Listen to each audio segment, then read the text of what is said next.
వక్ఫ్ చట్టం విషయంలో దేశంలో జరుగుతున్న పలు ఆందోళనలు, హింసాత్మక ఘటనల గురించి మీరు వినే ఉంటారు. వక్ఫ్ చట్టం గురించి సుప్రీంకోర్టులో వేసిన ఫిర్యాదులపై 2025 ఏప్రిల్ 17 నాడు కొన్ని ఆసక్తికరమైన వ్యాఖ్యలు చేస్తూ సదరు కోర్టు కొన్ని ఆదేశాలు జారీ చేసింది. ఇవి చాలామందికి ఆశ్చర్యం కలిగించాయి. కొందరికి మాత్రం పచ్చి వెలక్కాయ గొంతులో పడ్డట్టయింది. వక్ఫ్ చట్టాన్ని కోర్టులో సవాలు చేసిన మీదట వాద ప్రతివాదాలు నడిచాయి. మరింత వివరణ ఇవ్వడానికి కేంద్ర ప్రభుత్వం ఒక వారం రోజులు గడువు కోరింది. అయితే ఆ వారం వరకు వక్ఫ్ బోర్డులో కొత్త వాళ్ళని ఎవరిని సభ్యులుగా నియమించరాదని సుప్రీంకోర్టు చెప్పింది. అంటే తాజా సవరణ ప్రకారం వక్ఫ్ బోర్డులో 2 ముస్లిమేతర సభ్యుల్ని కూడా భాగస్తుల్ని చేస్తామని ప్రభుత్వం చెప్పింది కదా. ఆ పని ఇప్పట్లో వద్దంది. ప్రభుత్వ సొలిసిటర్ జనరల్ అందుకు సమ్మతించిన మీదట తతిమా వాదనలు వాయిదా పడ్డాయి. ఇక్కడ భారతీయులందరూ గమనించాల్సిన విషయం ఒకటి ఉంది. అంటే ఇది చాలా కాలంగా చర్చల్లో ఉన్న విషయమే. సందర్భ శుద్ధి కాబట్టి తప్పక చెప్పుకోవాల్సి వస్తోంది. 1947 ఆగస్టు 14-15లో మత ప్రాతిపదికన భారతదేశం 2 దేశాలుగా విభజించబడిందని తెలిసిందే. ముసల్మాన్ల కోసం ప్రత్యేక దేశం కావాలని పట్టుబట్టి పాకిస్తాన్ను ఏర్పాటు చేసుకున్నారు. అయితే భారతదేశం అందరిది కనుక ఇక్కడ ఉండాలనుకున్న వాళ్ళు ఇక్కడే ఉండొచ్చని చెప్పారు. అలా పాక్కు వలసపోయిన ముసల్మాన్లు కాకుండా భారత్లో ఉన్న వాళ్ళంతా భారతీయులుగా మిగిలిపోయారు.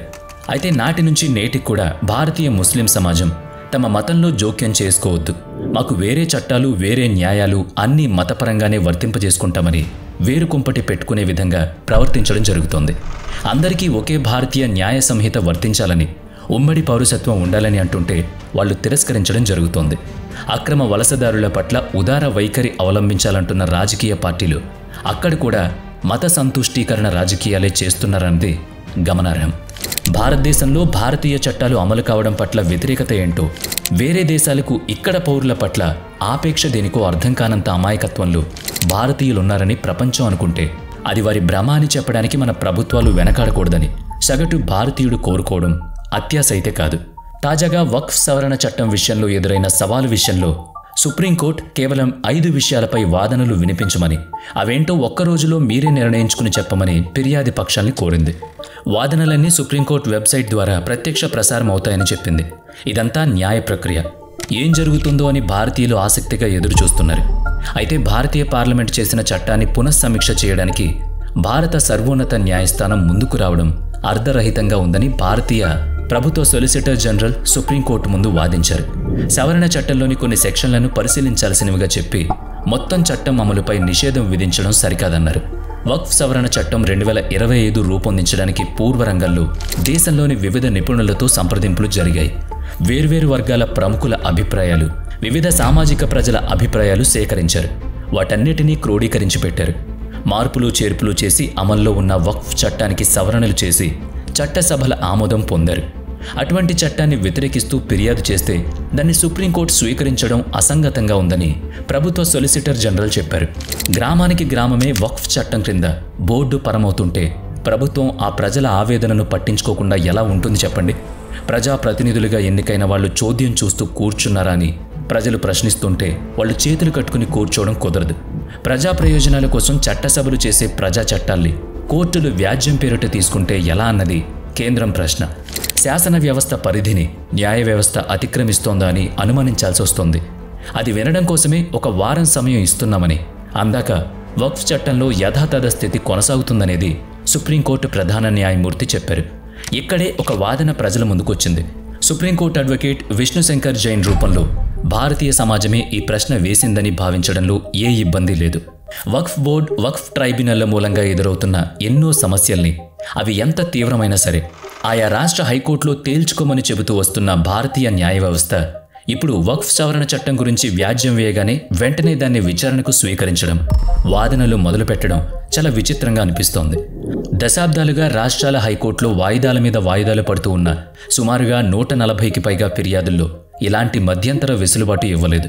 ఇప్పుడు సుప్రీంకోర్టు వక్ఫ్ విషయంలో మాత్రం యథాతథ స్థితి కొనసాగించమని ఆదేశం ఇచ్చింది. మరి రెంటికి కొలమానాలు వేర్వేరుగా ఉండడంలో ఏమైనా విజ్ఞత ఉందా అని విష్ణుశంకర్ జైన్ ప్రశ్నిస్తున్నారు.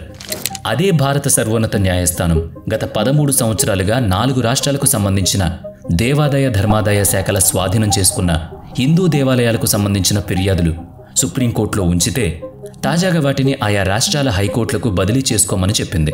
మరి అదే విధమైన మత సంబంధ వివాదాస్పద వక్ఫ్ చట్టం విషయమై చట్టసభలు చేసిన చట్టాన్ని సవాలు చేసిన ఫిర్యాదుల్ని మాత్రం సుప్రీంకోర్టు వెనువెంటనే విచారణకు స్వీకరిస్తూ విషయం తేలేదాకా పాత విధానాలే అమలు కావాలని మధ్యంతర ఉత్తర్వులు ఇవ్వడం సగటు భారతీయుడిగా ప్రశ్నించదగ్గ విషయమే కదా. మరో విషయం ఏంటంటే, వక్ఫ్ తాజా సవరణ చట్టంలో 2 ముస్లిమేతరులు కూడా సభ్యులుగా ఉండాలని చట్టం చేసినారు కనుక హిందూ దేవాదాయ బోర్డుల్లో, సంస్థల్లో హిందూ మతేతరులు సభ్యులుగా ఉండడం కూడా ఆమోదనీయమేనా అని సుప్రీంకోర్టు ప్రశ్నించింది. ఇక్కడ మీరు ఒక విషయం నిశ్చితంగా పరిశీలించండి. సుప్రీంకోర్టు ప్రశ్నలో తర్కం ఉంది కదా. సరే, అదే తర్కం ప్రకారం హిందూ ధార్మిక సంస్థలకు, పాలక మండళ్లకు, వక్ఫ్ బోర్డు, వక్ఫ్ ట్రైబ్యునల్కు ఉన్నంత విస్తృతమైన అధికారాలున్నాయా అనేది ప్రశ్న. వక్ఫ్ బోర్డు పలానా స్థలం, పలానా ఆస్తి తమదని అంటే అది వక్ఫ్ది కాదు, తమకే చెందుతుందని నిరూపించుకోవాల్సిన పరిస్థితి బాధితులకే ఉంది.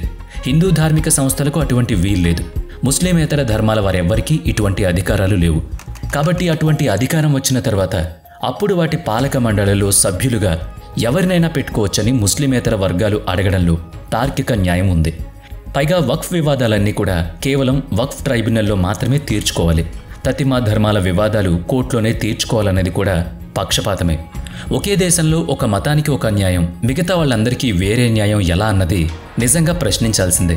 కాబట్టి తారతమ్యాలు సరిచేసి అప్పుడు మాట్లాడండి అంటున్నారు ముస్లిమేతర ధార్మిక సంస్థలు, వ్యక్తులు, విషయ నిపుణులు. ఇంకో కీలకమైన విషయం కూడా ఉంది సుమా. సుప్రీంకోర్టు సూత్రీకరణ ప్రకారం వక్ఫ్ బోర్డు మత సంస్థ కాదు, అదొక చట్టబద్ధమైన వ్యవస్థ.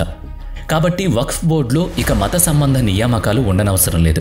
వక్ఫ్ సవరణ కోసం ఏర్పాటు చేయబడిన జాయింట్ పార్లమెంటరీ కమిటీ సభ్యులు జగదంబికా పాల్ ఈ విషయాన్ని ప్రస్తావించారు.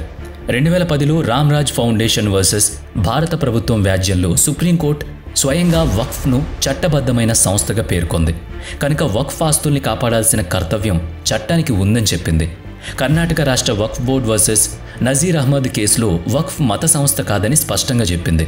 వక్ఫ్ is not a religious body అని అంత స్పష్టంగా ఉన్నత న్యాయస్థానాలే చెప్పినప్పుడు ఇక ఇందులో మత ప్రాతిపదికకు చోటెక్కడుంది? ఆలోచించండి. ఉండకూడదు కదా, కానీ జరుగుతుంది. దానికి విరుద్ధంగా ఉంది. వక్ఫ్ అనేది ఒక ప్రభుత్వ సంస్థ. మరి సొలిసిటర్ జనరల్ వీటిని ప్రస్తావించకుండా ఉన్నారా? మరి ప్రస్తావించే ఉంటారు. వక్ఫ్ తాజా సవరణ చట్టంలో వక్ఫ్ ఆస్తుల్ని వక్ఫ్ ఆధీనంలోంచి విడుదల చేయాలని ప్రభుత్వం చెప్పింది. తమదే అనేది చెప్పాలంటే దస్తావేజులు ఉండాలంది. ఇప్పుడు సుప్రీంకోర్టు 2025 ఏప్రిల్ 17 నాటి మధ్యంతర ఆదేశాల్లో సదరు వక్ఫ్ ఆస్తులు వక్ఫ్ బై యూజర్ అయినా కాకున్నా సరే వాటిని వక్ఫ్ ఆధీనంలోనే ఉంచాలని చెప్పింది. అలాగే ముస్లిమేతరులను వక్ఫ్ బోర్డు సభ్యులుగా నియమించడం ఇప్పట్లో చెయ్యొద్దని, ఇంకో వారం వరకు అసలే మార్పులు వద్దని చెప్పింది.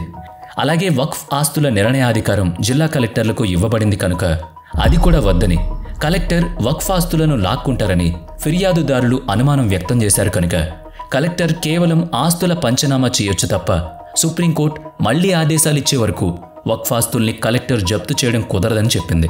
వక్ఫ్ సవరణ చట్టం ఎన్నో కీలకమైన అంశాల్ని చట్టసభలు, ప్రజల నిపుణుల సంప్రదింపుల ద్వారా చేసినా సరే సుప్రీంకోర్టు వాటిని నిలుపుదల చేయడంపై ఆశ్చర్యాన్ని వ్యక్తం చేస్తూనే సుప్రీంకోర్టు కోరిన విధంగా వారం రోజుల గడువులో మరింత సమాచారం అందిస్తామని చెప్పింది ప్రభుత్వం. 200 లేదా 300 సంవత్సరాల నుంచి అనుభవంలో ఉన్న ఆస్తులకు దస్తావేజులు లభ్యం కావడం కష్టం కదా అన్నది ఫిర్యాదుదారుల వాదన. ఉమ్మడి పౌరసత్వం గురించి మాట్లాడినప్పుడు అదే వాదన. ఆస్తిని అనుభవిస్తూ సౌకర్యాలు పొందుతూ పత్రాలు మాత్రం లేవనడం చాలా హాస్యాస్పదంగా తయారైంది. రామమందిరం వివాదం కోర్టులో దశాబ్దాల పాటు నడిచింది కదా. అసలు రాముడున్నాడా అంటూ ఆ స్థలం రాముడిదే అని చెప్పేందుకు, అక్కడ ఒక ఆలయం ఉండేదని నిరూపించేందుకు పత్రాలు, చారిత్రక ఆధారాలు ఎన్నిటినో కోర్టు కోరింది. జ్ఞాన్వాపి హిందూ ఆలయం అని నిరూపణలు కావాలంది. మధుర విషయంలోనూ అంతే. వేల సంవత్సరాల సనాతన భారతీయతకు ఇప్పుడు తాజాగా ఆధారాలు కావాలని కోరుతున్న కోర్టులు ఓ 500 సంవత్సరాల నాటి విదేశీయుల దండయాత్రలో ధ్వంసం చేయబడిన భారతీయతపై నిర్మించిన అక్రమ నిర్మాణాలు మాత్రం సరైనవని, వాటికి ఆధారాలు లేవని అన్నా ఊరుకుంటున్న వ్యవస్థల పక్షపాతాన్ని సగటు భారతీయుడు ప్రశ్నించకూడదంటే ఎలా? ఇది విజ్ఞులు చెప్తున్న మాట. వక్ఫ్ బై యూజర్ చెల్లుతుంది, కానీ సనాతన భారతీయ ఆనవాళ్లు మాత్రం ఆధారాలు సమర్పించాలనడం అన్యాయమే అవుతుంది. వీటి గురించి ప్రశ్నలు లేవనెత్తడం జరుగుతోంది. సుప్రీంకోర్టు చెప్పిన తాజా ఆదేశాలను మనం కూడా ఒకసారి సింహావలోకనం చేసుకుందాం. వక్ఫ్ సవరణ చట్టం 1995 ప్రకారం రిజిస్టర్ చేయబడ్డ ఆస్తులపై ప్రస్తుతం ఎలాంటి విచారణ చెయ్యొద్దు అని చెప్పింది. 2025 తాజా సవరణలోనూ అదే ఉంది. మార్పేమీ లేదు. అలాగే వివాదం తేలేదాకా వక్ఫ్ బోర్డులో తాజా నియామకాలు చేపట్టొద్దని చెప్పింది. కపిల్ సిబల్ ఈ విషయంలో కలగజేసుకుంటూ వక్ఫ్ బై యూజర్ని కూడా యథాతథంగా ఉంచమని కోరడం జరిగింది. సుప్రీంకోర్టు ఆ విషయం ఎటూ పేర్కొనడం జరిగింది, కానీ వారం రోజుల్లో ప్రభుత్వం ఇచ్చే వివరణపై ఫిర్యాదుదారులు 5 రోజుల్లో సమాధానం ఇవ్వాల్సి ఉంటుందని చెప్పింది. ఇక్కడ ఒక సుప్రీంకోర్టు ఇచ్చిన కీలకమైన ఆదేశం ఒకటి ఉంది. అదే ఫిర్యాదుదారులకు మింగుడు పడలేదని తెలుస్తోంది. సుప్రీం ఆదేశాల మేరకు తదుపరి విచారణ తేదీ వరకు వక్ఫ్ బై యూజర్ ఆస్తులు, రిజిస్టర్ చేయబడిన ఆస్తుల జోలికి ప్రభుత్వం వెళ్లదని, కానీ ఆ తేదీ తర్వాత మాత్రం రిజిస్టర్ చేయబడిన ఆస్తుల్ని మినహాయించి తతిమా వక్ఫ్ ఆస్తులన్నిటికీ వక్ఫ్ బై యూజర్ ఆస్తులతో సహా ప్రభుత్వం నోటీసులు జారీ చేయొచ్చని సుప్రీంకోర్టు దాన్ని అడ్డుకోజాలదని చెప్పింది. ప్రభుత్వం కూడా తాము చేసిన చట్టాన్ని సుప్రీంకోర్టు నిలుపుదల చేయడం తగదని గట్టిగా చెప్పి అవసరమైతే రోజువారీ విచారణ చేపట్టినా సరే తాము హాజరవుతామని సొలిసిటర్ జనరల్ ద్వారా చెప్పింది. ఉత్తరప్రదేశ్లో 90% పైగా వక్ఫ్ ఆస్తులు వక్ఫ్ బై యూజర్ ఆస్తులని స్వయంగా ప్రకటించడం విన్నాం. అంటే ఎలాంటి దస్తావేజులు లేని ఆస్తులన్నమాట. మరి ఇప్పుడు సుప్రీం మాట ప్రకారమే అయినా వాటి మీద నోటీసులు జారీ అవుతాయి కాబట్టి ఇరకాటంలో పడినట్టయింది ఆ బాపతు వ్యక్తుల పరిస్థితి. సుప్రీంకోర్టులో సవాలు చేసి వారం రోజులు గడువు సంపాదించిన తర్వాత వక్ఫ్ చట్టం 2025పై తదుపరి విచారణల కోసం దేశం మొత్తం ఎదురుచూస్తోంది. ఈ అంశంపై సుప్రీంకోర్టు చాలా ముఖ్యమైన ఉత్తర్వులనిచ్చిందని ప్రజలు భావిస్తున్నారు. వారం రోజుల తర్వాత జరిగేదేంటా అని ఇరుపక్షాలు, దాంతోపాటు భారతీయులు కూడా ఎంతగానో ఎదురుచూస్తున్నారు. మరి ఈ వక్ఫ్ సవరణ చట్టంపై మీ కామెంట్ ఏంటి? తప్పకుండా తెలియజేయండి. జై హింద్.